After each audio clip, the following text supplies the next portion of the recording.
Thank you for joining me for another episode of The Deeper Pulse. I'm back from a short break, and I am so thrilled to be bringing you a very special episode of the Culture series.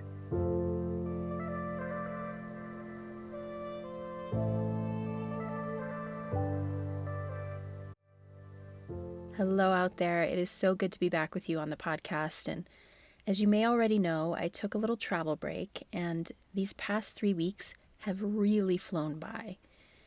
It's probably because I spent most of my time road tripping through Colorado, eating meals out of a Yeti cooler and visiting some of my old haunts.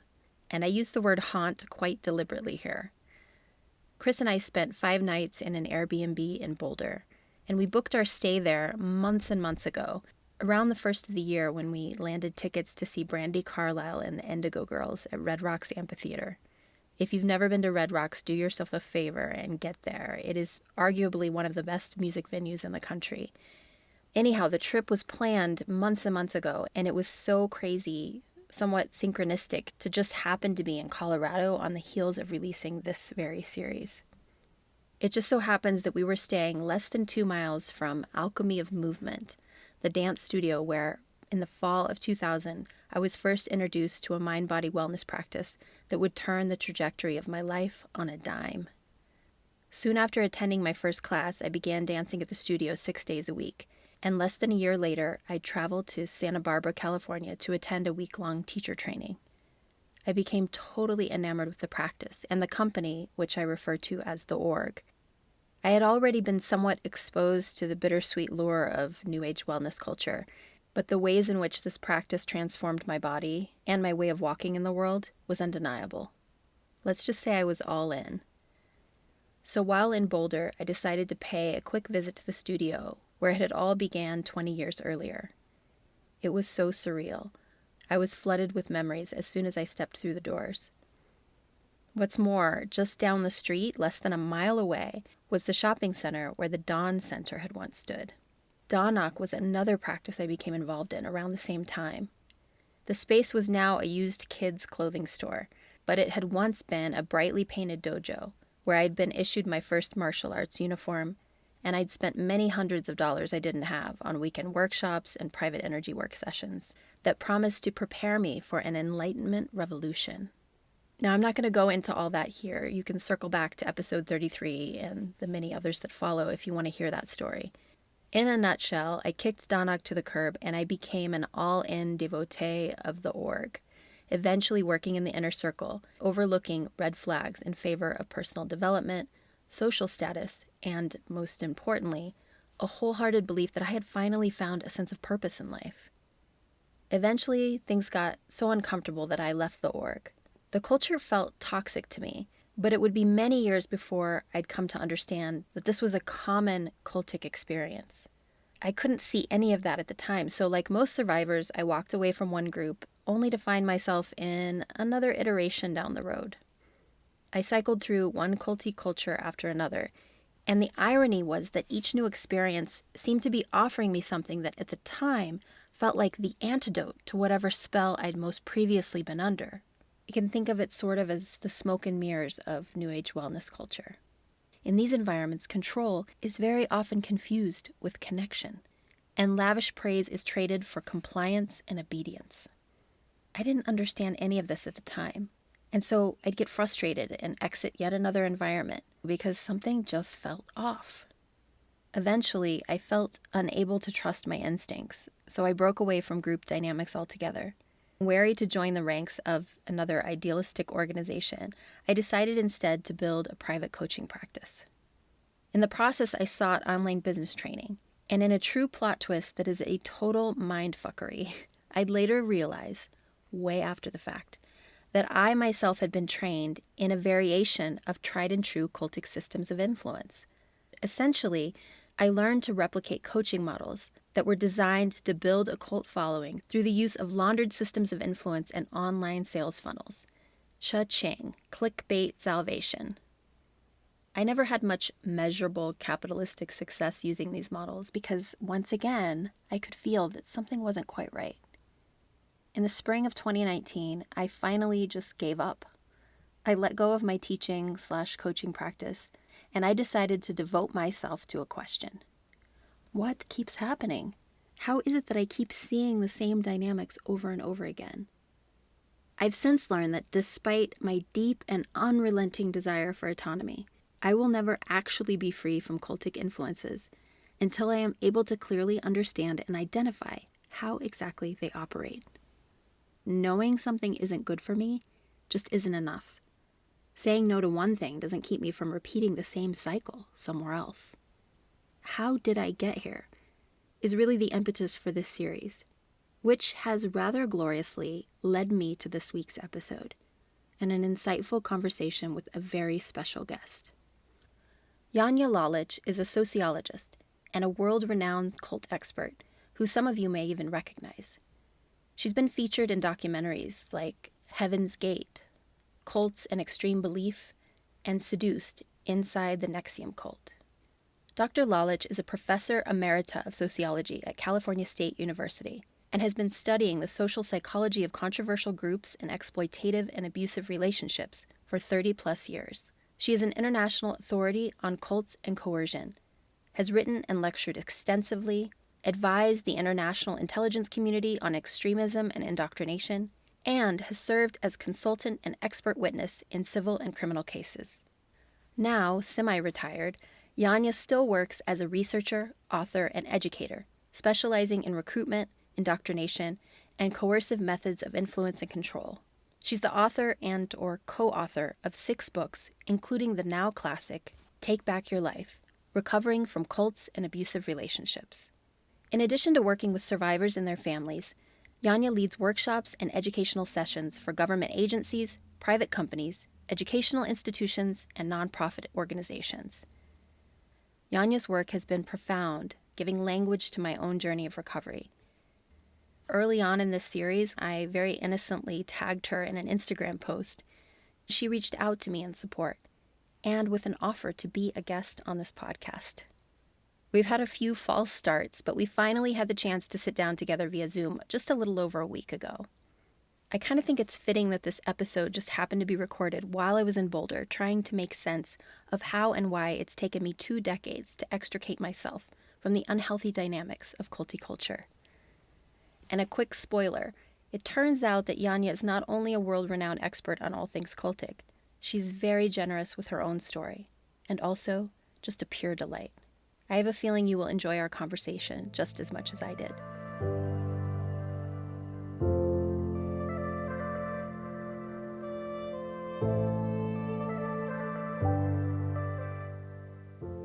Hello. Hi, Janja. It's so good to finally see you and meet in person. This is great. It only took, what, a couple of months? Yeah. Yeah, life just keeps happening, doesn't it? Yeah, now, we've had this heat wave and ant invasions and Uh-huh. Yeah, it's nonstop these yeah, days, right? it is. Yeah, it is. I'm coming to you from a Airbnb in Where Boulder, and there's oh, you're in Boulder. in Okay. Boulder, Colorado. Yeah, we're on a road trip and there's roosters crowing outside and dogs barking and traffic, and I'm like, we're just doing this. Yeah, same here. I've got these guys outside sanding and drilling, and we just have to try it. Yeah, we'll just roll with it. It'll be great. Well, I'm so grateful for you, well, all the shuffling to make this happen and just that you agreed to do it at all just means a lot. So I'm really grateful to be here with you. I have so many questions for you, of course, and your work, I want you to know on a personal note, has been really profound for me, particularly your book, Take Back Your Life, Mm, has just, I mean, I've gone through it 3 or 4 times, and each time another little nugget rises up and just gives language to right. experience that I had and just really helps me to heal, really, to take back my life and to make sense of so many experiences that I have where I felt I knew something was off. I just couldn't articulate and put into words what it was. And I can't recommend your book enough in terms of the language that it gives to so many of these dynamics. So I just want to say how grateful I am for the work that you do. Well, thank you. Maybe I could hire you to do an ad. It would be a very easy thing for me to do. So anytime. So just to share, I'm trying to think of exactly how I first was exposed to you. I think it was probably through Sarah Edmondson. and Mm, Nippy Ames their work a little bit culty. mhm, I'm not sure if I listened to the interview with you on that podcast first or if I read something from her, but I grabbed the book and I've just fallen down the Janja Lalich rabbit hole, watching all the things. And then circling back to documentaries I had seen and realizing that I had already seen you, mm. offering your expertise. And are you involved in the second season of The Vow that's coming out? Well, apparently I'm in for 1 second. Um, 1 second. I know. I spent weeks with them. I mean, they filmed me because I stayed in an Airbnb with 5 or 6 of the women, Uh huh. and it was Wow. incredible, and they filmed me, like, they filmed me sleeping and snoring on the couch, and, I mean, they just filmed me constantly. Wow. We were all going to the trial during the day, and, I mean, it was so intense, and then the conviction happened. Uh-huh. And yeah, so I apparently the only bit they're using is there's a scene where we're all kind of running out of the courtroom after the conviction. Uh-huh. Um, and I think that same video might have been in Seduced. Um, Right. but anyway, yeah, I was kind of disappointed. I was like, oh my God, I spent Yeah, with you guys. But I guess they had so much to cover. And I it's guess. always a crapshoot when you do those things. Totally. Yeah. So Yeah. Well, you are featured quite a bit in Seduce, though, if I remember oh correctly. yeah, yeah, yeah. Yeah, so that's a really great place for people to, particularly around the dynamics there with Nexium, a great resource for people to go to. I think that as far as a lot of the cold experts that I've tapped into, I think the way that you approach and explain things is just so relatable. And perhaps it's because, which maybe kind of leads me into my first question for listeners who maybe aren't as familiar with your work, like how you got into doing what you do. If you don't mind, I'm sure you've told the story a million times, but just a little bit about your background. And I think one of the reasons why you're so potent at what you do is that you've walked the path before, right? Mhm. Mhm. Do you mind sharing a little bit about your Not at all. personal history? Yeah, not at all. So we probably have a few hours, I guess. We might need it Um, just for this part, right? so when I was 30 years old, I moved to San Francisco. I had been living on an island off the coast of Spain for 4 years. I was a hippie Mhm, before that. And, I'd been to university and all of that. But anyway, it was time for me to leave the island. And I moved to San Francisco because one of my best friends from college was there.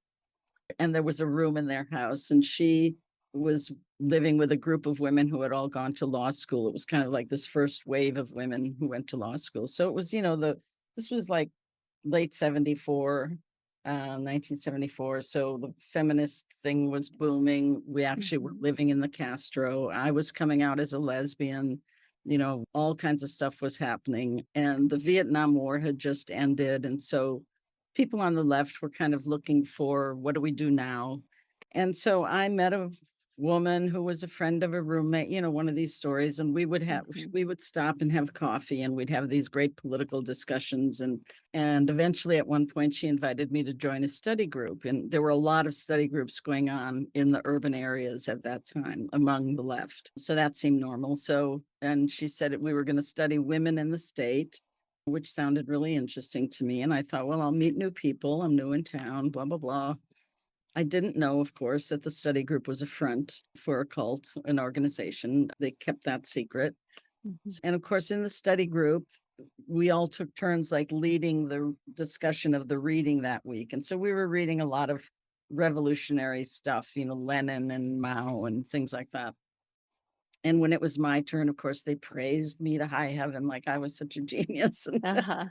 And then they met with me again. They asked to meet with me again. And long story short, they told me there was this organization and didn't I want to join? And of course, I was very excited. And they said to keep it a secret because they didn't want everyone to know. And this was around the time of the Patty Hearst and the SLA incidents, if people know about that. And so there were a lot of quote red squads in all the police departments in the urban areas, and the FBI was looking for Patty Hearst and knocking on door, and they actually even knocked on my door because I Oh, opened up a new gas and electric account, so they were going to all the kind of new apartments. oh. Anyway, I joined. I really didn't know what I was joining. It didn't have a name at that time. I wasn't really told there was a leader. I was told it was an all women's organization that was going to fight for social change. And So it sounded good to me. It sounded serious. And, I thought the fact that they were keeping it secret was a smart thing to do. So that didn't really surprise me. And well, before I knew it, I was I was pretty quickly brought up the ranks. My first assignment was secretary to the central committee. So I would sit in on these meetings of the top leadership, like 6 women, and have to take the minutes and then type them all up and deliver them to each of their houses before 6 in the morning. So sleep deprivation started Wow. very early on. Anyway, it went from there. I mean, we grew. We had a lot of different front groups, which cults often do. I was always, I guess you would say, internal to the organization. I was always in leadership and leading classes and creating curriculum and on the discipline and control board, and was pretty much groomed by the second in command, the woman who had recruited me. And so I was quite a bitch. I mean, it was a Mhm. very harsh world. We worked 20-hour days, 7 days a week, year after year. We spent a great deal of our time sitting around in circles and criticizing each other, which, Mhm. self-criticism, we kind of adopted it from Chairman Mao in China, and it, basically breaking everyone down. And so I did that for 10 and a half years. The last 5 years, I was absolutely miserable and wanted to get out and couldn't figure out how to get out. Mhm. I had no money. I had no family. I had nobody on the outside. I knew they'd come after me. I was terrified.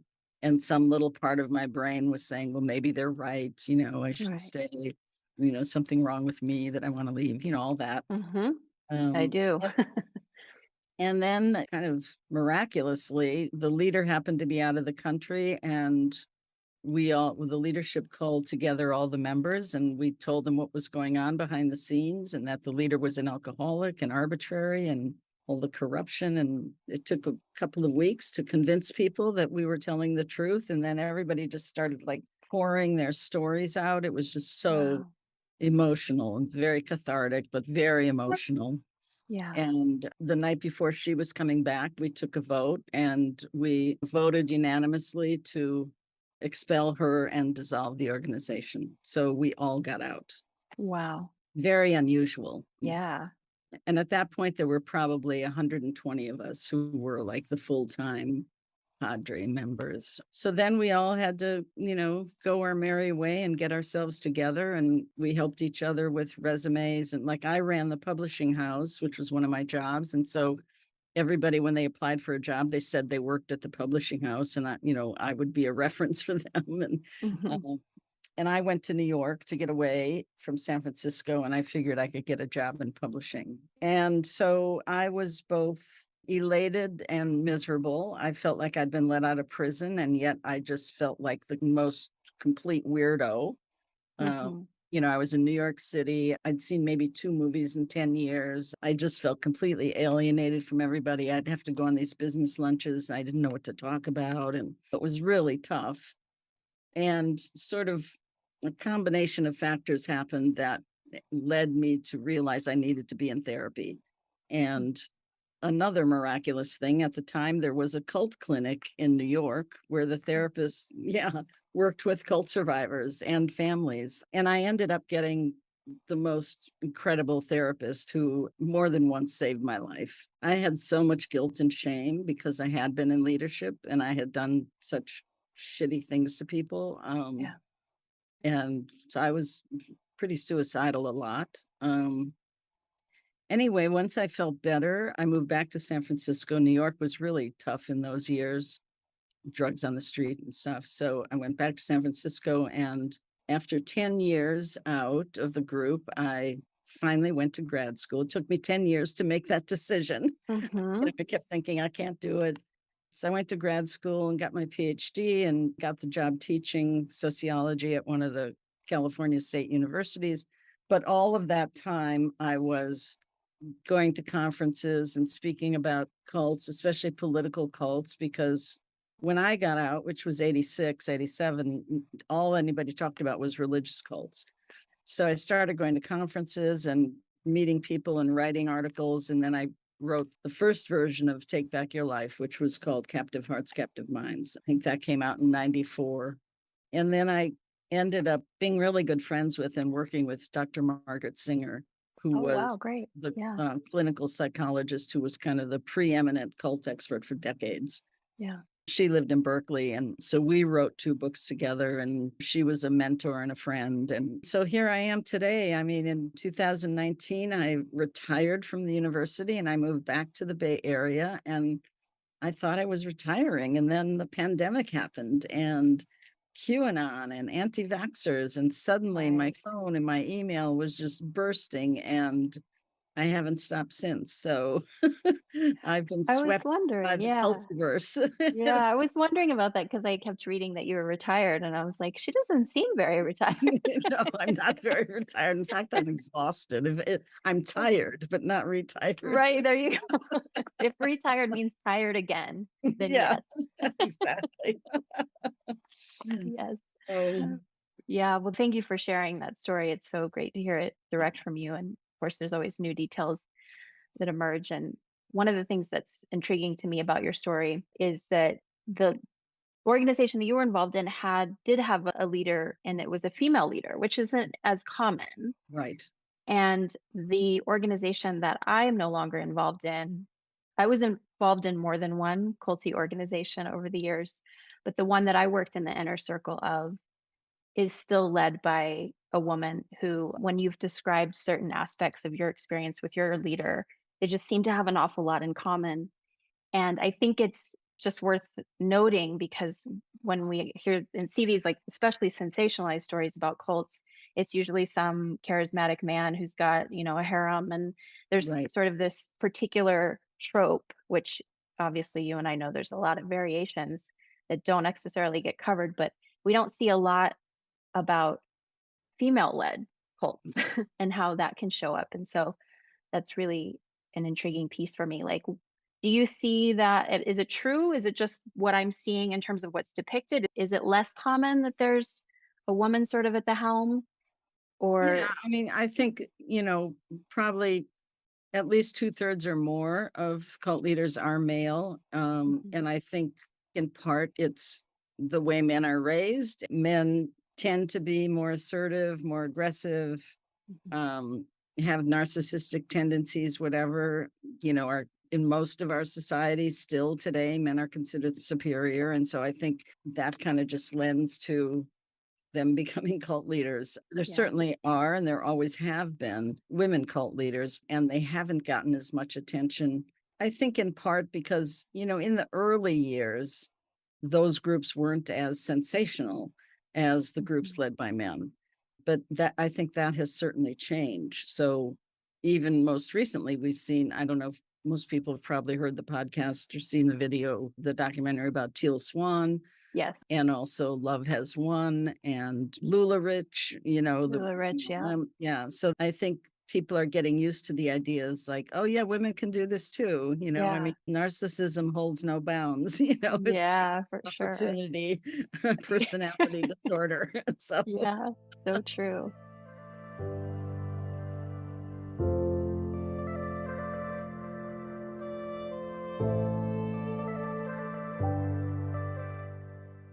So, in my experience, it took me, and I imagine this is fairly common as well, it took me so many years to really even recognize that what I experienced was sort of a cultic dynamic and that I had been.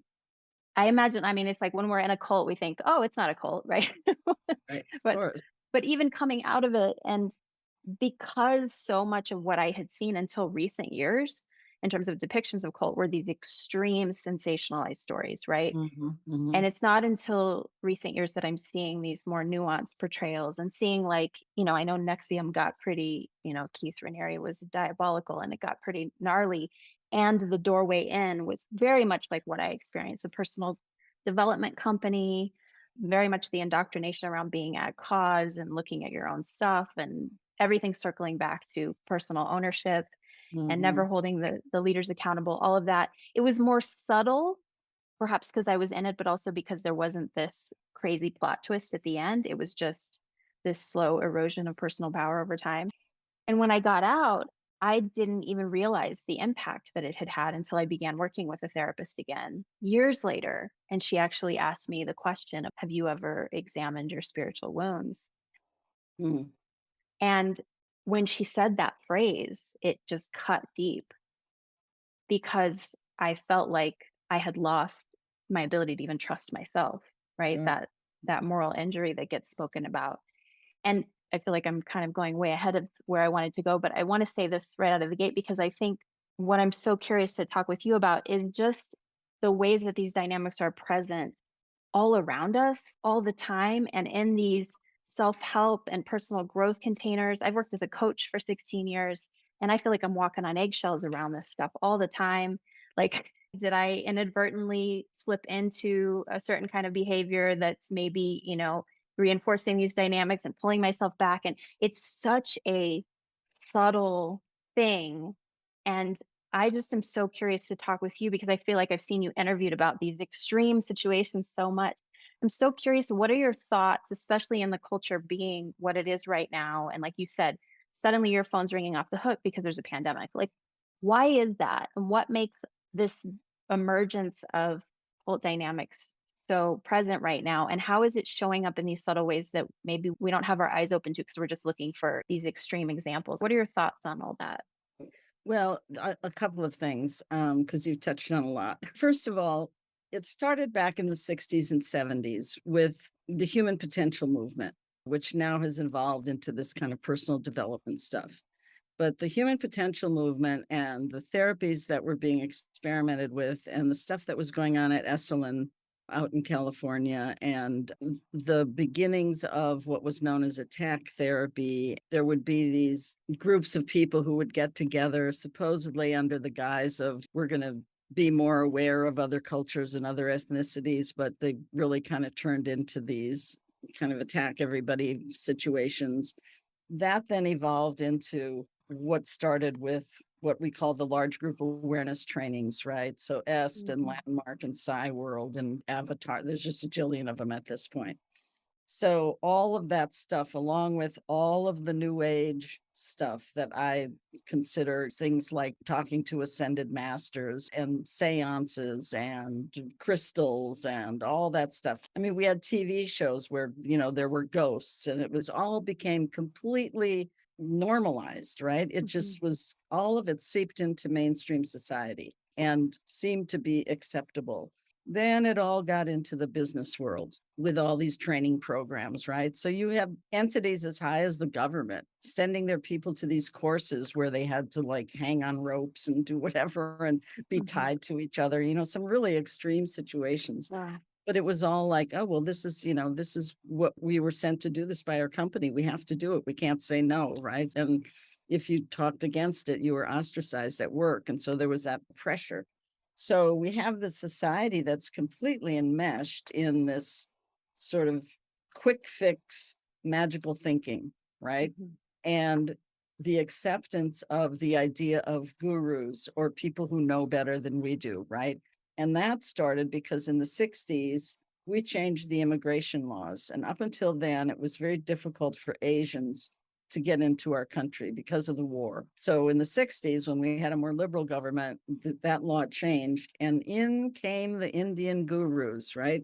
So all these bloody gurus who left India because they weren't accepted there and they were known as charlatans for the most part, come here. And people, because of all this new age influence about how we're supposed to hate Western medicine and, all of that, the age of Aquarius. So suddenly everybody's latching on to these Indian gurus when they don't understand a shred about the Indian tradition of guruism or tantra or whatever it is, right? So they're just being taken advantage of wholesale.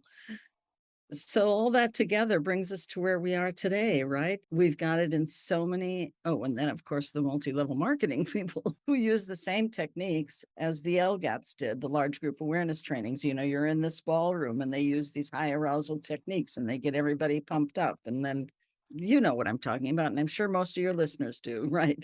So this is where we are. It's like yeah. it's in our blood right now, so to speak. And so it is everywhere. And then with the pandemic, became the heightened presence of conspiracy theories. And so that's now a whole nother wing of this. I see conspiracy theories as this era's version of magical thinking, which is what the 70s and 80s were about, right? So Yeah. people are desperate, they're locked in, they're on their computer, they aren't seeing anybody. We all know what happened, and they get down these other rabbit holes where they find a like-minded community, and boom.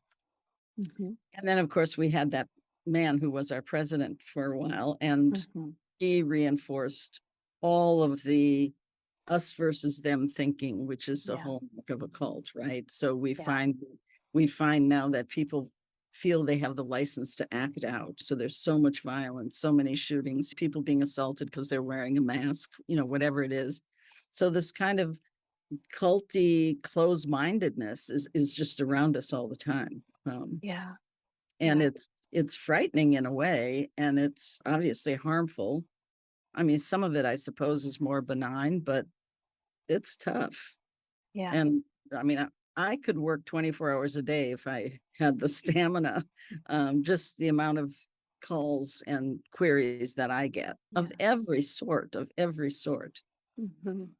and from every type of person, and from countries around the world. Wow. Yeah, Yeah. yeah, it's like an aspect of the human condition, especially right now in this time of vulnerability. Is that Mhm. vulnerability a susceptibility in a way? Like when we're more Right. vulnerable, we're more available to these influences, yeah? Exactly. Yeah. Yeah. So one of the questions that I have is, I think, just a common question that was asked to me, and I was like, Janya's gonna be able to answer this much better than I can. Like, what determines the difference between a community of people and a society of people living together and a cult? What is it that pushes it over the edge that makes it? What is it that makes it a cult? How would you define it? Well, what makes something a cult is an authoritarian leader, a lack of transparency, a lack of democracy, um, no independent thinking, at least about anything substantial, no way to raise criticism, especially of the leader or the leadership. Having a belief system that is basically an all or nothing belief system. It is the only way, and not even wanting to recognize that there could possibly even be other belief systems, Mhm. um, and expecting you to then devote your entire life to whatever, quote, salvation or promise that this great leader is offering you. Mhm. So, a community, some kind of intentional community, or just a bunch of people living together, that doesn't have to turn cultic. Mhm. And probably in most cases it doesn't. It's only if you get somebody like Larry Ray in there, if people are familiar with the Sarah Lawrence cult. These were just college kids living together until daddy Yeah. moved in, and boom, it Right. became really one of the most evil situations of the last few years. Mhm. I didn't think anyone could be worse than Keith Raniere, but Larry Ray beat him to it. Wow. Yeah, so I think it's important when people are thinking about joining something or signing up for something that they, you know, consider these things, ask a lot of questions. And if your questions get turned back on you, well, that's not a good sign. Yeah. Ask how the leader was chosen, ask how decisions are made, ask where the money goes.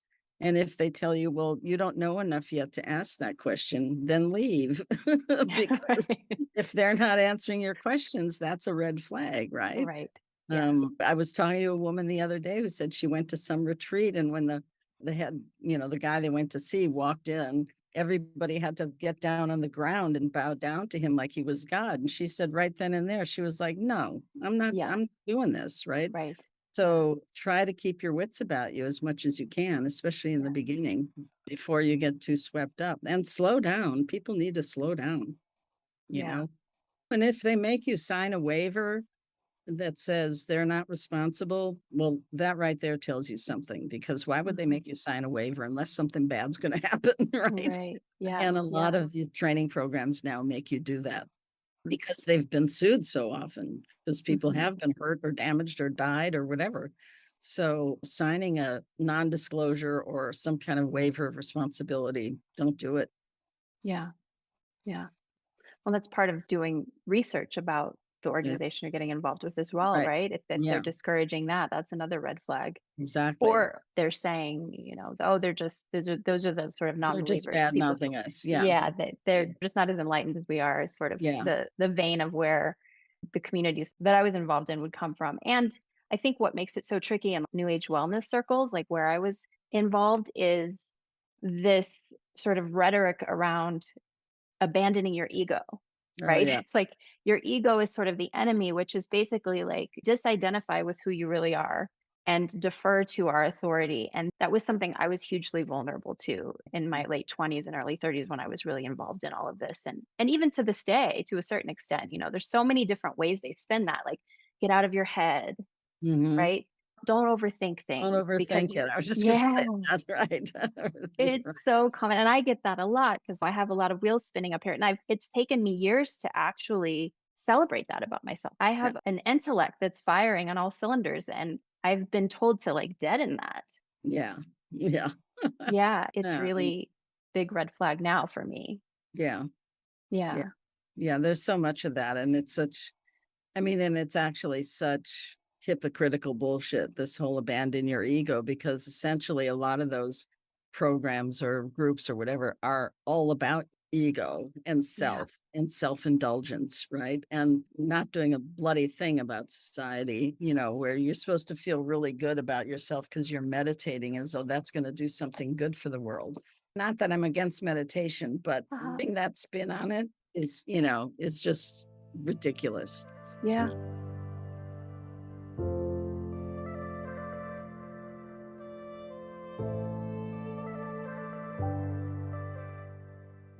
I'm interested too. You mentioned in one of the interviews I heard I think you might have mentioned it to Sarah Edmondson in the conversation because as she was coming out of Nexium, she was sort of fighting and involved in all this activity that she maybe wouldn't have chosen if she could have authored it herself. And she became an activist, like right out of the gate. And you said something to her about her savior complex Hmm. and just being mindful of that. And I was just like, ding, ding, ding. That's something that I definitely, over the course of my life, not even just in this project, but over and over again, in some ways, it was the hook for me that brought me into a lot of these containers because, oh, like this is the next best thing that's going to save the world and change lives. And this savior complex thing really spoke to me. So, can you say a little bit more about that? Sure.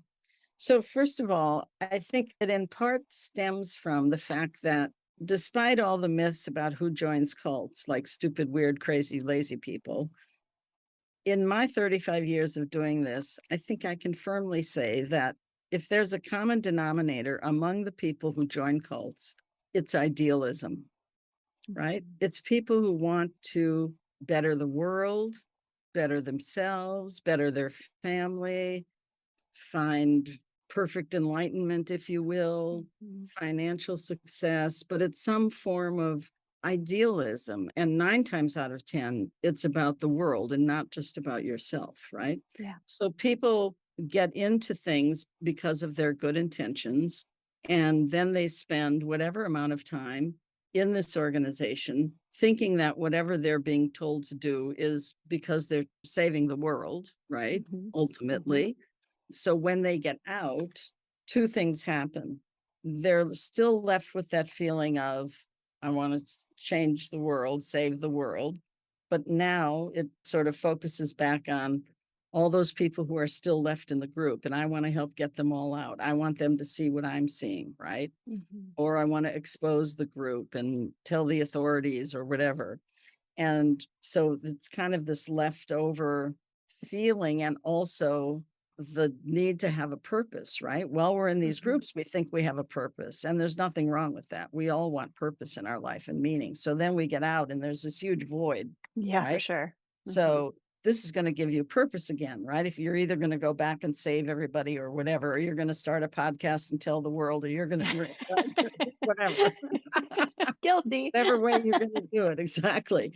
And my caution to people is that if you become, and I see this as activism, but if you become an activist too soon after leaving a cultic situation, it's going to come back to bite you. Mhm. You're either going to crash at some point and be overwhelmed and triggered, or you're going to do things that aren't helpful because you yourself aren't recovered enough yet. Yeah. Um, so you might end up even damaging further certain relationships or whatever it might be, right? Right. People want to be in documentaries. Let's get a documentary about our group. And then they have to spend all this time on camera talking about it with a room full of audio guys and camera guys and all these strangers, and they get triggered like crazy. Sure. And it's a huge setback. So it's really important. Not that I have anything against activism. I mean, obviously that's what I've done. Right. But I think people have to really initially focus on themselves. And that's really hard to do because typically we've been in groups where we're told not to focus on ourselves, right? Let go of your Exactly. ego, right? It's not Yeah. about you, right? So you think now if you do quote self-care that you're being selfish, right? Or Hmm. I remember the first few months, like sitting down and making a bowl of popcorn and watching a football game. And one part of me was like, oh, I'm just doing this incredibly normal thing. And the other part of me was like, I should be doing something. I should be working. I should be doing Right. right? Always in the back of my head. I'm being lazy. I'm being. And I'm sure you and many others Mm. experienced that. So it's important to really do your recovery in whatever Yeah. way that is for you. And every person's path is different, but otherwise it's going to potentially harm you, and potentially harm the people you're trying to save.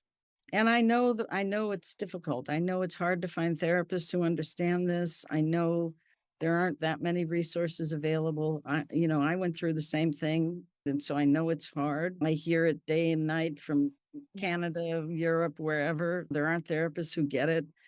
They can't find people to talk to understand. And then their friends are telling them, oh, just get over it already. Just get it, Right. right? Yeah. It's like, no, you don't just get over it. These are No. incredibly traumatic experiences. So Yeah. that's my bit on the savior complex. Yeah, that's great. That's really great. And I think it relates to an overarching theme in my life because I think, my first cult was my nuclear family.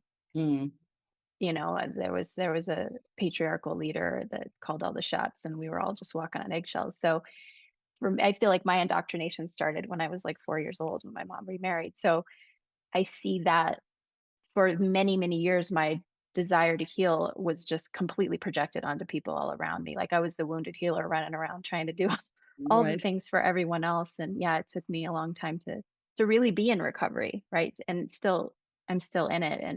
And I just want to say for listeners out there who are hearing what you're saying about, the challenges, like again, I'm gonna plug your book like crazy because it's such a great resource in terms of the process of healing and having that language. And then you even have a place, I can't remember what chapter it's in, but a list of questions for a therapist. If you're Yeah. if you're going to see a therapist, like the right questions to ask to make sure that they're informed in the right ways and that they don't re-trigger and re-traumatize you, which can happen a lot.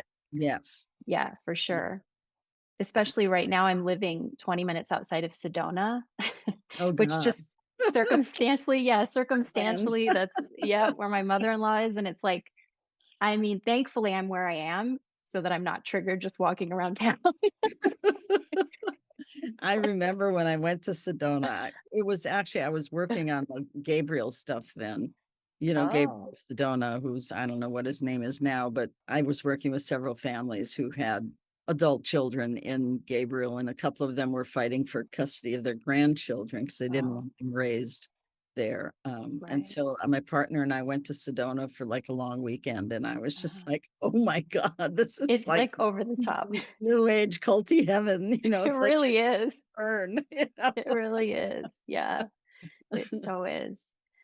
Yeah, it's interesting. Just side note on that, I was hiking just a few weeks ago and I realized that I was on a trail that I had read about. So, are you familiar with Danach? It's Dahnhak. It's a cult that I was involved in. They had centers all over the states, and it was basically they called it brain yoga. But it was like a lot of tai chi, meridian exercises, some really beneficial body practices. And when I went into the center, I started taking the classes, and they immediately start love bombing like crazy. And I and my partner at the time, we were both sort of chosen to be invited to their healer school, which was this $10,000 investment. Wow. And there was a lot of pressure to quote unquote manifest this money, Mm. which neither of us had access to any kind of cash like that. And so we would do these 4 a.m. bowing exercises and just all these practices to manifest this money. And it was really high pressure sales and something that I've come to call soft power coercion.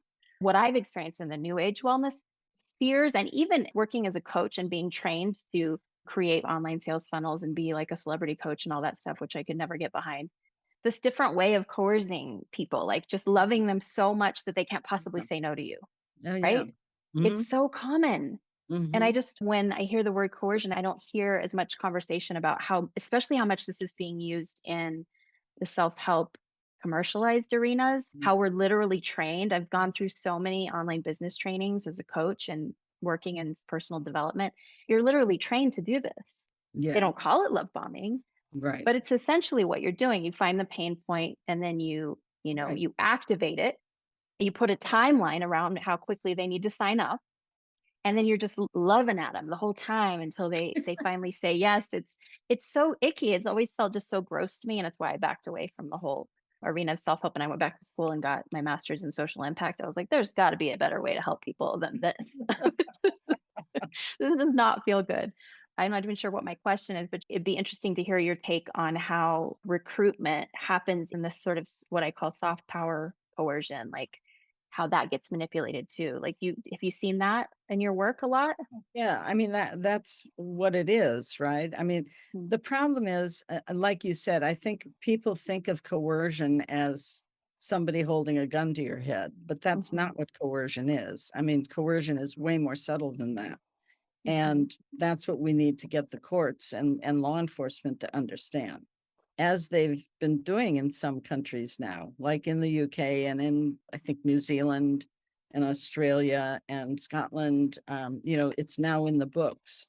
Mostly it's being applied to domestic situations and not quite yet cults or other high control groups. But I get these situations all the time where, I'm working with some husband whose wife has just given $500,000 to some bogus energy worker up in Idaho. And he calls the police and they say, well, she's in her 40s. If she wants to give him all her money, that's her decision. right.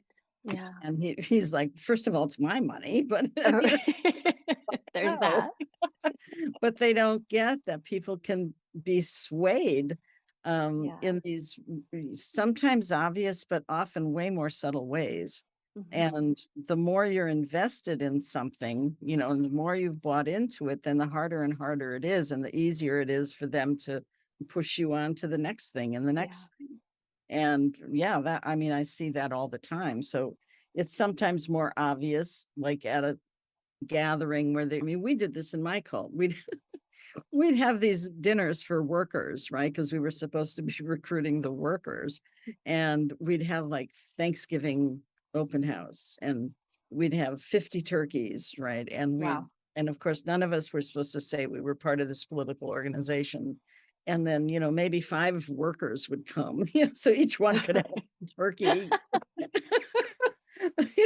But then if somebody arrived, it's just like that person, you just swarm around that person Yeah. and say whatever you can to make them feel so wonderful and so loved, Mhm. so that when you say, oh, come on back, they just feel they feel obligated to say yes. I don't know if you've read Robert Cialdini, but his I book is haven't. genius. It's just called Influence.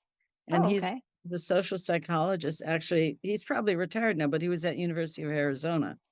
And he talks about these principles. I think there's 9 principles of influence, and one of them is reciprocation, right? Like they do something for you. And so you feel like you Right. have something for them. Oh gosh, yeah, that really resonates. He tells this story in the book. The book is great. It was one of the first books I got way back in the 90s. But anyway, he tells this story about one time one of his experiments was that he just went through the phone book and he randomly sent Christmas cards to various families, various homes. And I forget what percentage, but a remarkable percentage sent him back a Christmas card, thinking, they must know who this guy is, and so they should send a Christmas card back. It's just like a perfect example of that Yeah, reciprocation, right? yeah, yeah, So, yeah, this is, basic human behavior yeah. that's just being very smartly manipulated by these con artists. And Yeah. if you take it down to the bare bones, that's what it is. Hmm. They're all charlatans. And it's Do all about money, sex, or power. It's hmm. whatever it's at. Yeah. Yeah.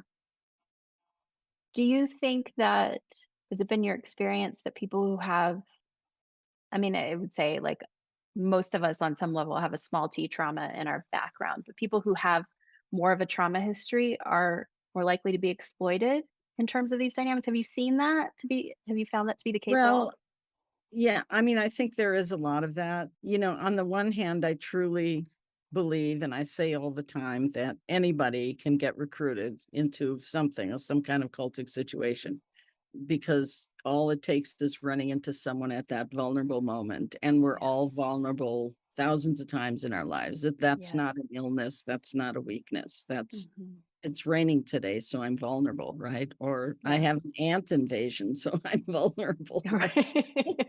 I mean, it can be anything. I just moved to a new town. I just got divorced. Yeah. My dog just died, but whatever. And so if in that moment, no matter what your background, I think you can be susceptible to that lure. Now, of Yeah. course, the pitch has to resonate with you. It can't be something way out of left field that you would never relate to, right? So like Hmm. I always say, I would never join a meditation cult because I can't sit still that long, right? Hmm. But a political cult, I'm going to change the world. Oh yeah, I can do Right. that, right? So Yeah. that sounded good to me, right? Hmm. So there has to be that. But I do think just from all the people I've met over the years, you know, hundreds and hundreds of survivors at this point, if not more, and plus the courses I've been doing, there are a lot of people with narcissistic families in their backgrounds or a pattern of getting into narcissistic relationships, romantic Hmm. relationships, or maybe even with bosses, one boss after another. And people who do what we call cult hopping, go from cult to cult because they don't get the right psychoeducation or recovery work in between. So they don't assess what happened to me and why, and how can I Right. not let this happen again? Um, Hmm. so yeah, I think childhood trauma for sure.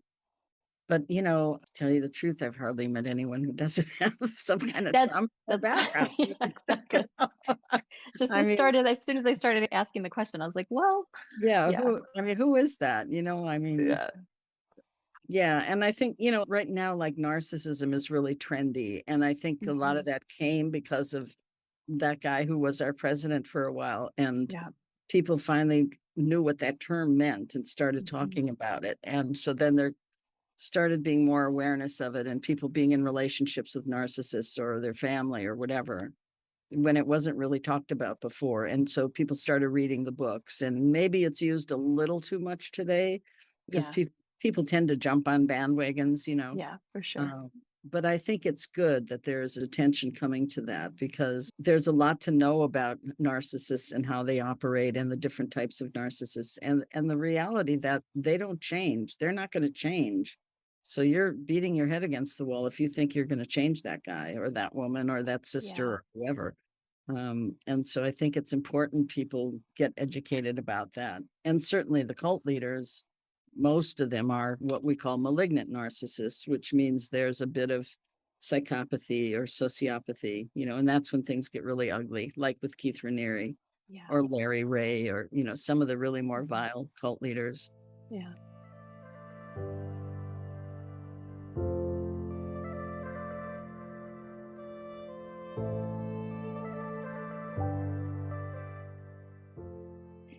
It's interesting as I put out this project and I did my best to tell my story in terms of all these different ways that I experienced cult dynamics in my life. And focused primarily on this organization that I call the org that I was involved in the inner circle and got the most, I suppose, wounded by.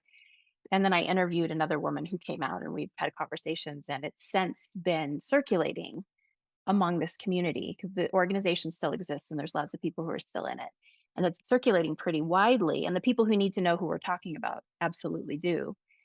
And I've also heard from more than one person that, of course, there's people in the inner circle now who have every intention of addressing this stuff, even hearing from the people who say, I'm learning from what you're sharing and we're going to change this. And Yeah, right.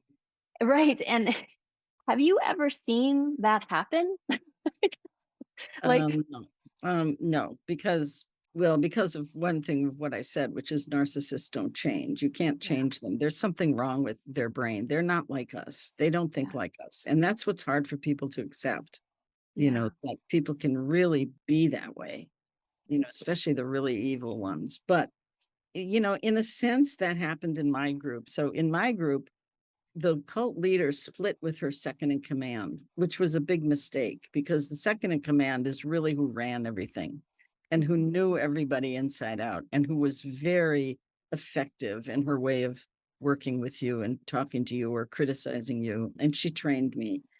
The leader was brutish, drunk, vindictive, hard to be around, threw tantrums. And so, we often did our best to just keep her away from most of the mhm. members. And most members had no clue what she was like, and some had never even seen her Right. once we got big enough, right?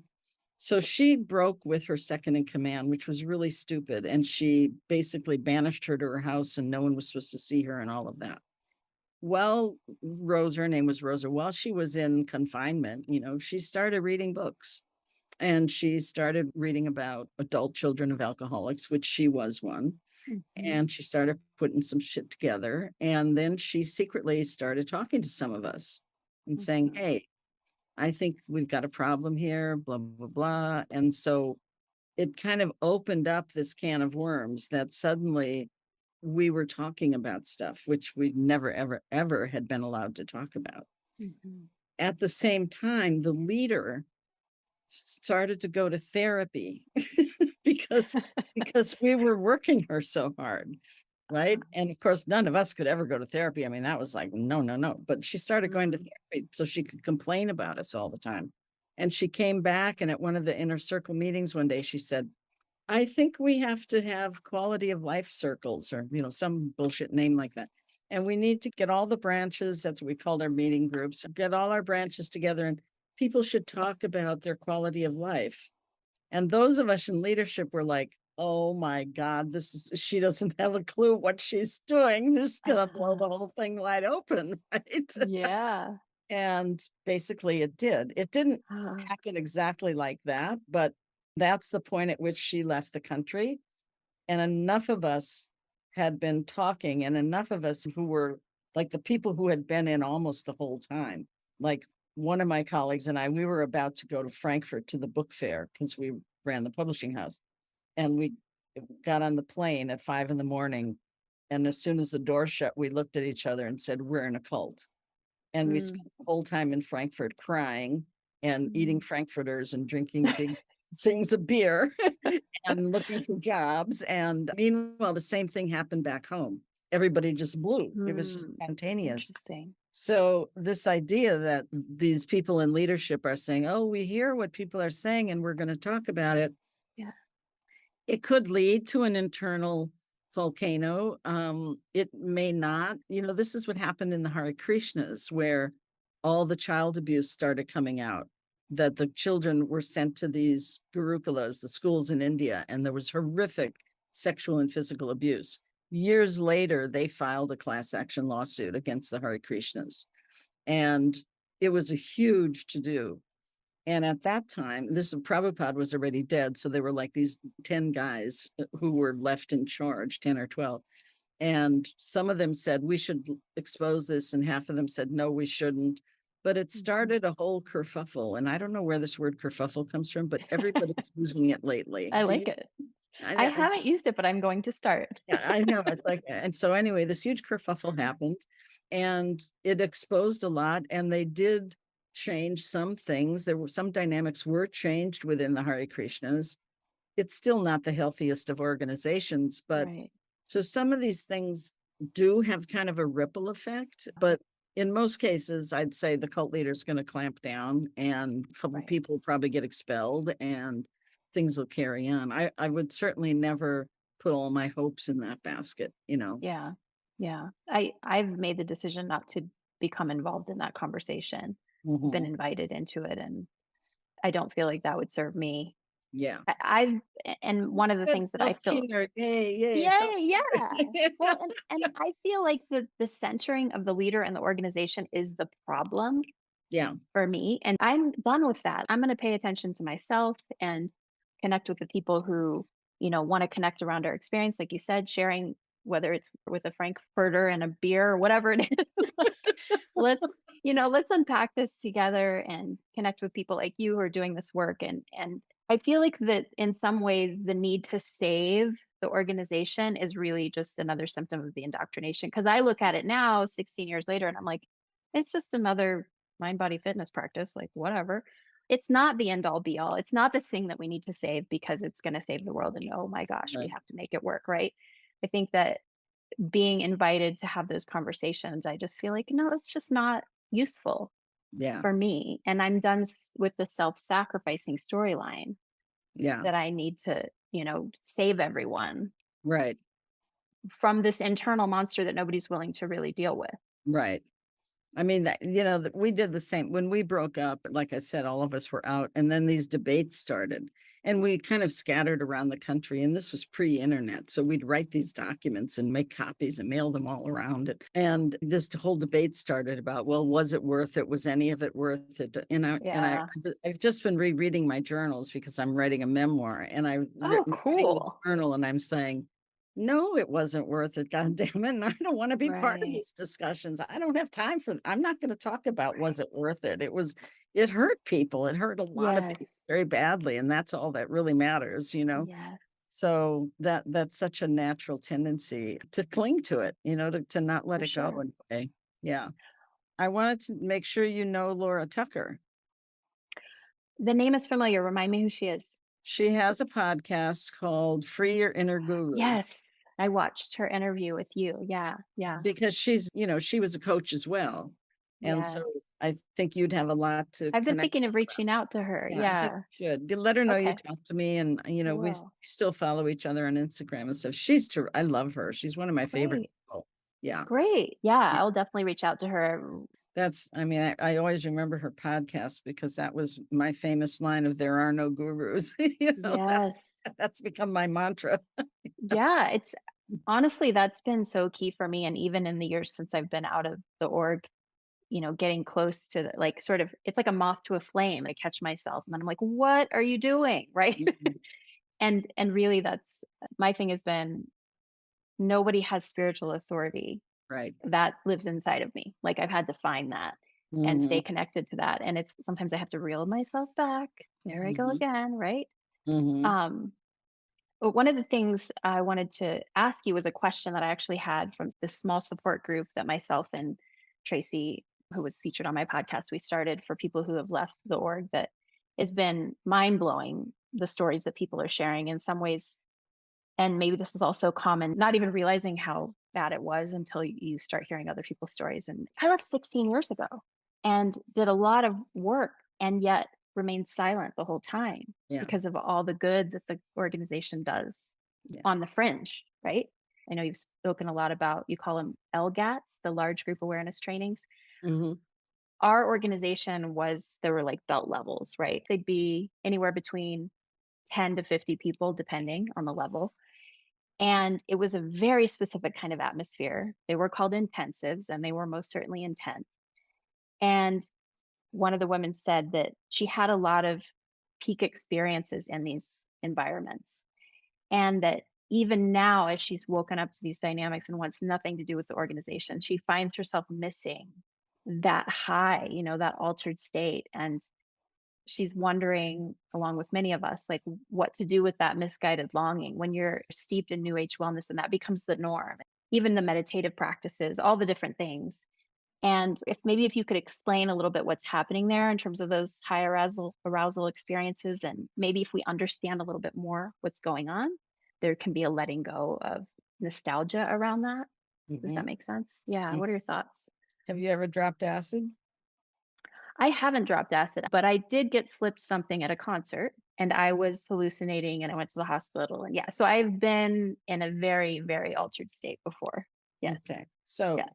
basically what happens in those intensives or in the darshans that Rajneesh used to do, and in the LGATs, in these generally mass situations with a lot of input, a lot, maybe loud music, maybe drumming, maybe whatever, somebody talking endlessly, whatever the intensity is, people go into a kind of an altered state, a form of trance, and the high arousal part of it triggers brain reactions.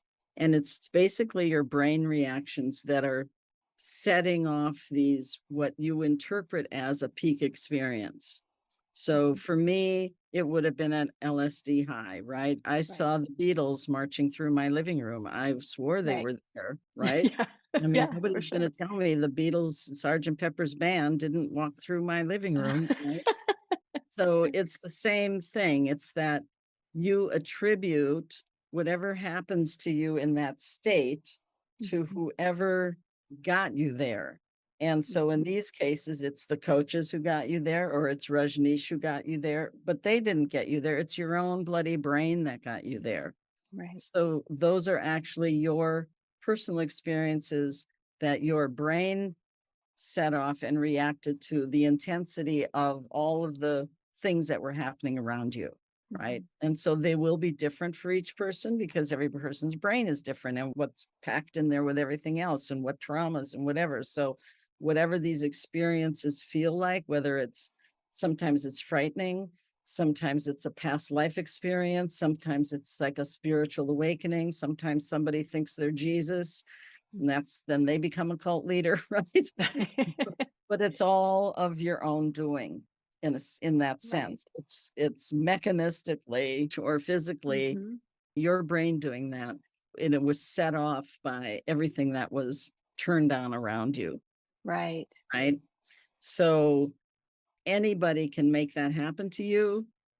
Some people are better at putting together the logistics of that than others and creating an atmosphere of wonder and awe and Yeah. being like super cosmic, like Rajneesh with his Yeah. funny little voice and, Mhm. sucking on his laughing gas and touching their foreheads and having people screaming and shaking, Right. right?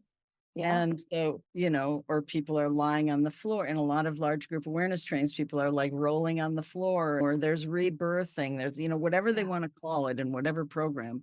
It's essentially that same thing. It's getting you into an altered state. Mhm. And it's really not anything special that Uh-huh. they've done or that they can do. Right. It's just that they learn the technique and they're taking advantage of it and they're making fame and fortune off of it. Uh, Right. Yeah. so, and that's why people go back. I mean, that's why they go Yeah. back because they feel that, they feel high, and then in a few days it wears off. So they want to Yes. go back and feel that again. Exactly. Yeah. That's It's all it is. so addictive. In Yeah. our instance, it was euphoric dance, right? Okay. There you go. Euphoric dance practice. And in some ways, some of it was just physiological, like enough endorphins flowing through your body, you're gonna get loopy, right? And you just Yeah. happen to be around a bunch of other people who are, which just heightens the Yeah. experience. I mean, that's what Rajneesh, he had them doing that who meditation where they would jump and go who Uh-huh. for hours. People would go into seizures and stuff because Wow. your body can't really take that. But Yeah. you've got 500 people in a room doing that. You don't notice the one guy who's falling on the floor in an epileptic Yeah. seizure. Yeah. Well, and there's a lot of talk in our group about just dissociative experiences and how Yeah, often we were dissociating. And that just became actually confused with a positive meditative altered state, exactly. right? Exactly. Yeah.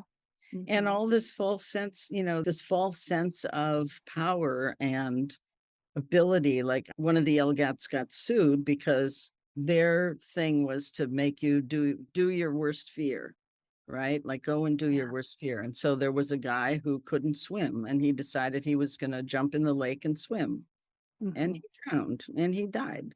And Yeah. his parents sued because he was manipulated into doing that. There's no way under any other Yeah. circumstances he would have jumped in the lake. Right. Uh, but they set out these false ideals, and push people towards them. And that's where it can get really dangerous. Yeah. Yeah, definitely. And in Danak, when I was involved in that, we would do this practice called Yandan, and we would stand in a room, and they would put us in like a kind of intense yoga posture, like a really deep stance with our arms up high. And they would play like this intense drumming music. And we were to hold the posture for 30 to 40 minutes. Oh, And the body would shake and sweat, and they would walk through and say over and over again, my body is not me but mine. My mind is not me but mine. And it was this sort of breaking down mhm.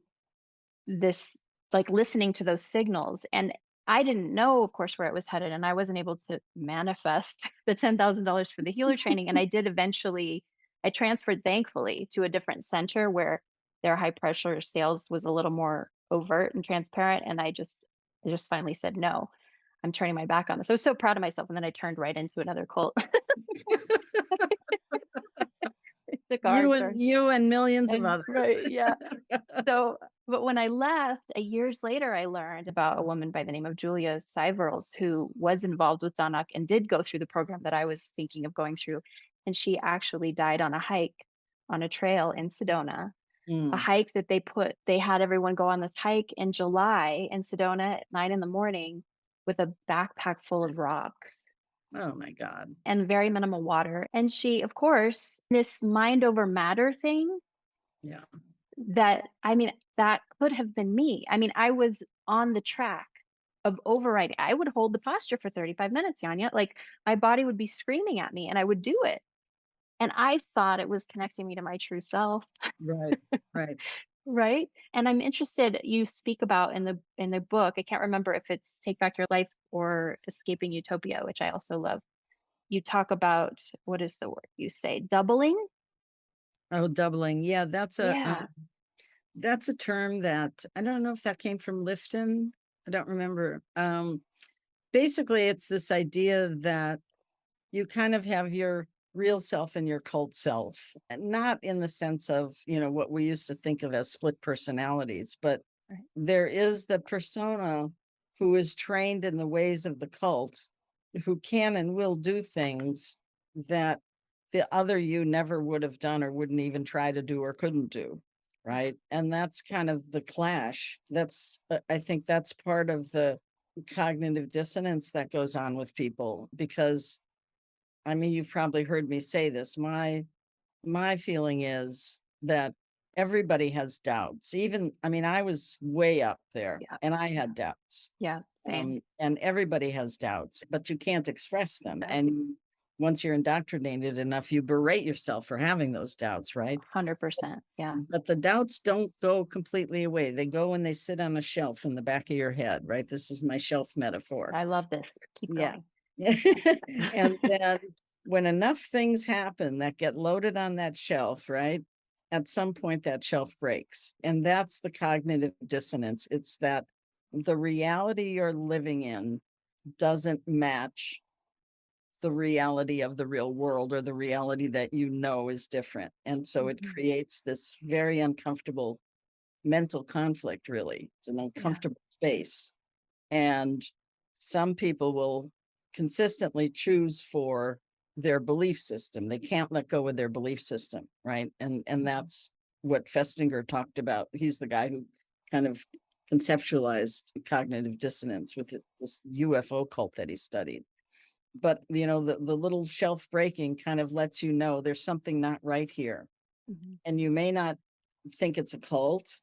You may not escape at that moment, but it gets the wheels turning. It just opens up something a crack that you start to entertain the idea that maybe this isn't healthy for me. Maybe Yeah. I need to check out other things. Maybe I need to, and then that dilemma has to work itself out, which can happen in different ways and Mhm. can take a long time or a short time, depending on the person's experience and the Mhm. situation they're in and all of that. But Mhm. so I think we do have these different aspects of our personality. I mean, I know when I got out of my cult, I was like, how in the hell did I become that person? Yeah. Right? Yeah. So it's not that I didn't know who I was in a sense. I mean, I certainly knew that I had been changed, but I was like, how did I get changed to that degree? And where did that come from? And was that in me or did they create, was that like a recipe they put together? And Right. that was all the stuff I had to figure out. Yeah. And in part, I did that by calling old friends and relatives and was like, who was I before? And what was I like as Yeah, a kid? What was I like as your college roommate? Just to like do these different reality checks. that's great. Yeah, that's a great tool. I love that. Yeah. So But this it stuff is it so complex. it is, and I feel like I've been kicking against this spiritual persona for 2 decades now. I'm like, "Who am I if I'm not all the things I was taught to be that make me the ideal superhuman?" Oh dear. Now granted, didn't think of it that way at all. It was my insecurity that in some ways, I feel like the circles I got pulled into really preyed on the fact that I already felt that I was deficient and that I wasn't enough. And so if they can give me the formula to fix that, and I Right. can continually be fighting against myself who's not enough to be Right. all those things. And it is, I mean, that doubling thing really spoke to me. And I feel like only in recent years am I even landing back into myself and even catching myself when that kicks in. It's almost like it's like a socialized thing. It's like this reflex to be, and it's beyond the cold experience, right? It's the good girl, it's the patriarchy, it's all the things, right? It's like, I mean, we're just kicking against the current in a lot of ways, but I definitely resonated with that sense of doubling and feeling that division and finding integration again has been such Right. a And the and process. the integration isn't going to be who you were back then. Right. I wasn't going to go back to be the person I was when I was 30, right? I Mhm. was now 41 and I was probably 45 or 6 by the time I actually felt I knew who I was. Right. And so Yeah. who I was a combination of all of that, but it's Yeah. not recovery isn't going back to who you were before because you've experienced too much and you've learned too much. And Yeah. that's part of the if we want to think there's a positive of these experiences, it's that most of us are now so aware of how these things work Yeah. and we're able to spot them quicker. We're able to help educate others and help others from prevent them from getting involved in situations like that. So the quote, the blessing, although I hate using words like that, but the Mhm. Yeah. blessing, yes, is Yeah. having this now human experience of Mhm. one of the worst things and being able to survive it and do something with it. Yeah. I mean, in many ways, I would say that my sense of self is stronger than it Mhm. would have been otherwise. I mean, it's impossible to know, but having to really return and reclaim my inner authority has been so profound. It's almost like, and again, I'm not saying everything happens for a reason. I hate that shit, but like this whole idea of sometimes it's like that pendulum, right? It's like sometimes we have to swing on that pendulum to find the center. And I feel like Right. that's what this has been for Yeah. me in a lot of ways. Yeah, for sure. Not that I would do it again. Yeah, me neither. Yeah, Mhm. definitely not. Right. Yeah. Yeah.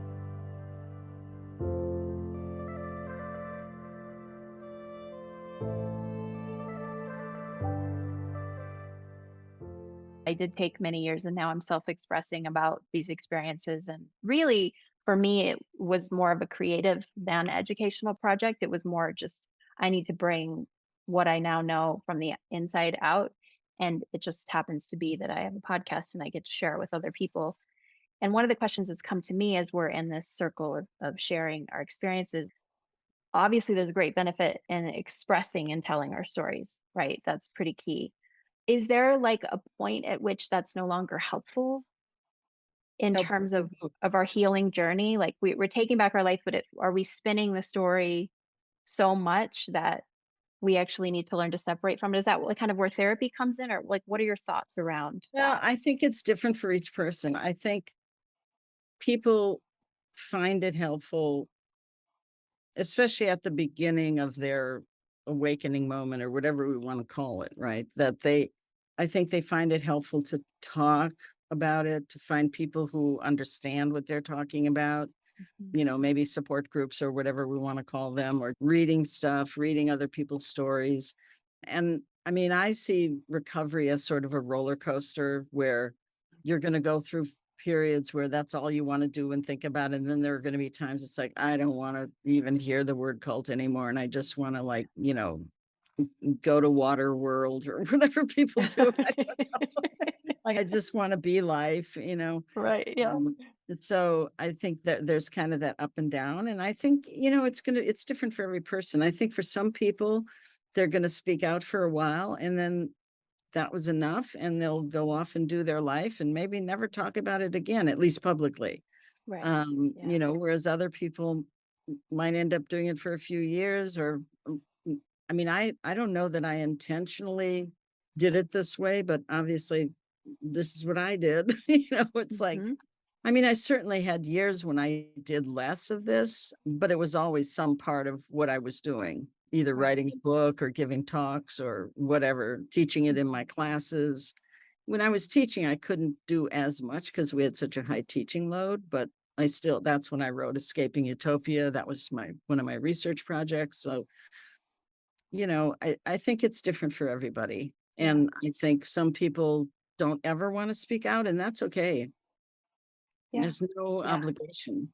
That's something that comes up all the time in our classes is like people, they go to work and people want to know, well, what did you do for the last 10 years? And let's like, how do you talk about that? Do you start talking about it and then you start flooding and it's like, "Blah," and you tell the whole story and everybody looks at you like they're nuts, or you just shut up and then you act like a weirdo and Uh-huh. so like everybody has to sort through that. And we always suggest do a lot of practice runs. If you know you're going to be a social situation, practice what you're going to say when you get asked that question. Yeah. Or- Especially in the beginning, it'd be so awkward and yeah. triggering, right? Oh, So it it's can be almost better to awful. not say anything. Yeah, Yeah, yeah, but then for if you don't sure. say anything, then it's like, well, you're like this real Right. silent person. I Yeah. just now when people ask about like a certain band or something, I just say, that was my blackout period. I don't know about what happened between, Right. 75 and 85. Yeah. Yeah. So, Yeah. yeah. So I'll just have two more questions. The first is really around your bounded choice framework, which Mm, I think is so beautiful. And before I even dove into the book, just those two words, bounded choice, because in the environments I was in, and I want to ask you this question because I know there's potentially for sure going to be some people listening to this who are still involved in the organization that I speak of and are maybe in some ways mentally out, but physically in, sort of on that fringe. And it just was so helpful to me to understand because I was in an environment there was so much talk about personal power and choice. It was like literally the focus of one of the whole levels of training. right. We were continually told how to express our personal power and that we had choice and that it was our job to sort of stand up and speak our truth when necessary. But the framework itself didn't support that. And this idea of bounded choice is really interesting to me. And I'm wondering if you could speak to it a little bit. Like I Okay. know it's a big framework. I know there's four aspects to it. So there's the charismatic authority, right? Hmm. The transcendent belief system, Hmm. systems of control, and Hmm. systems of influence, right? Right. So we'll let people read all about all that in your book. I don't expect you to break all that down. And the idea that we have choice, but we don't have choice. That's kind of what I would love for you to just speak to for a moment. So for me, what bounded choice is, it's a state of mind that you get to when you have more or less internalized all of the indoctrination, right? So that you in a sense are like a little microcosm of the cult.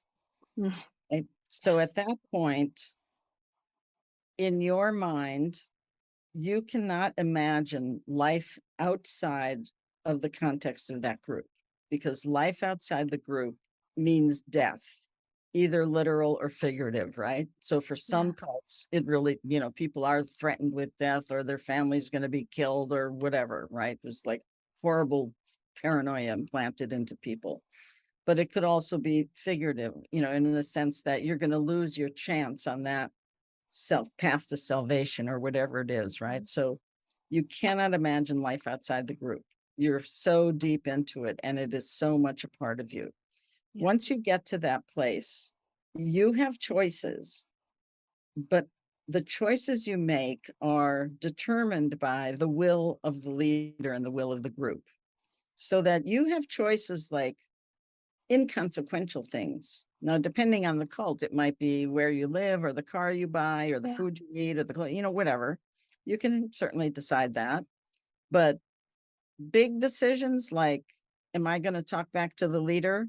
Or am I going to challenge this issue? Or am I going to speak up about that? Or am I going to think about leaving?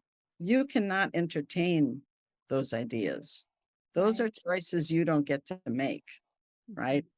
So at that point, your will is completely altered by the will of the group. And so, Mhm. yes, you have free will of a sort about certain things, but about other things, you really don't, Yeah. because you are so indoctrinated into it at that point and so much of a believer and a devotee of whoever that leader is. So Right. that's kind of what bounded choice is in a Gotcha. nutshell. And I wrote that book. It was my dissertation in grad school, and my question was, why do people in cults do things that those of us on the outside find incomprehensible? So it Right. was to kind of explain that question. Why Got did the it. people in Heaven's Gate take their own lives, right? Why do Ah, mothers give away their children? Why do whatever?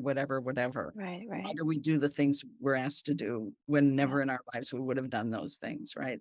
So Right. to try to answer that question, and it's because we're psychologically trapped Mhm. and Mhm. emotionally, of course. Yeah. 100%. Yeah. It's so helpful to hear you explain the framework. And when I first heard it, I think I'd heard somebody reference you and say those words. I actually thought of it in terms initially as, oh, like if I leave, I lose everything.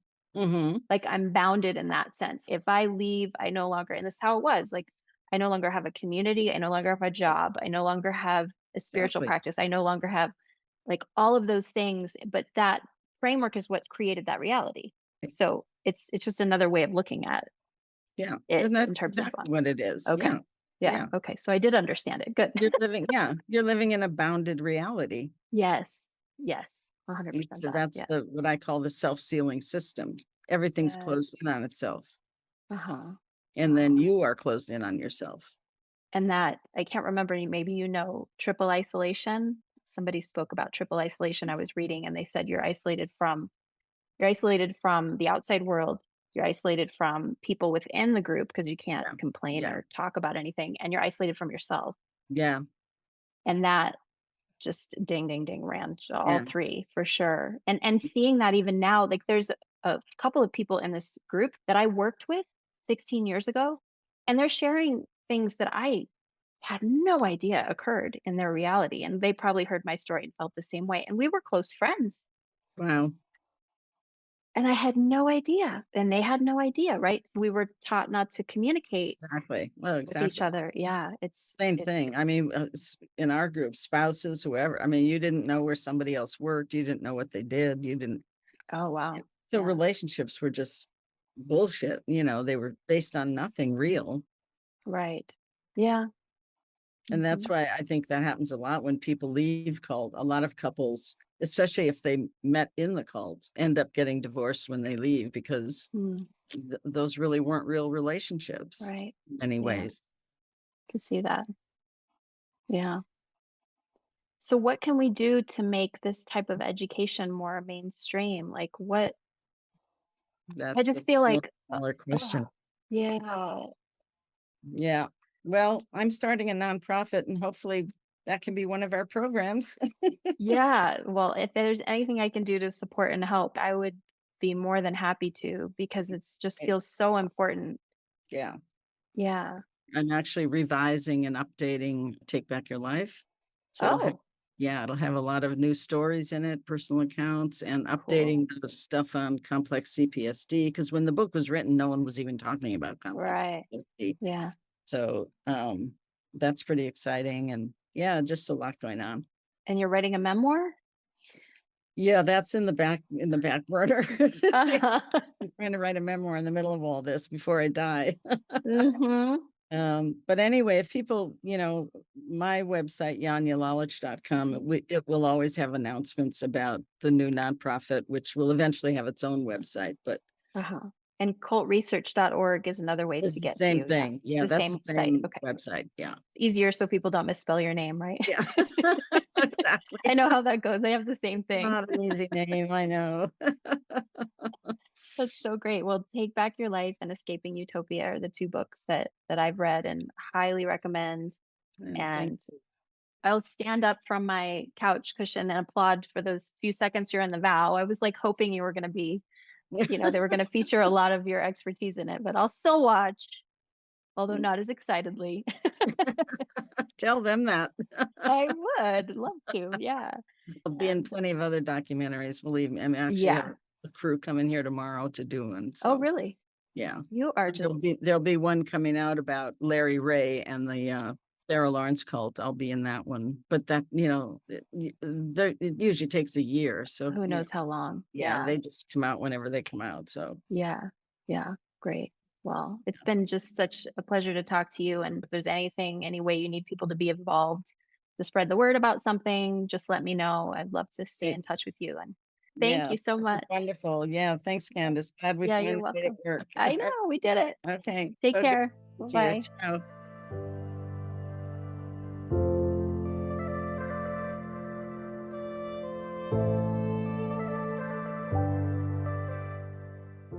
Ugh, what a rare treat to have the opportunity to sit down with someone whose work has been a key to a door you didn't even know was there.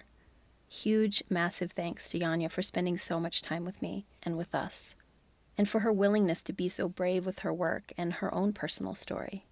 Now, I happen to agree with Janja that sharing our honest stories is a form of activism, especially when telling the whole truth means challenging cultural norms that condition us toward conformity, siloing us from one another, and tethering us to lofty promises that deny the complexity of our human experience. The reality is, we all get lost in groupthink from time to time, whether it happens in a spiritual or self-help community, in the race to the top of a workplace hierarchy, or in the thrall of an all-consuming love affair. These dynamics can be a bit blindsiding. And when we come to on the other side of an experience, we often wonder what on earth came over us. It is in this moment when our real work begins.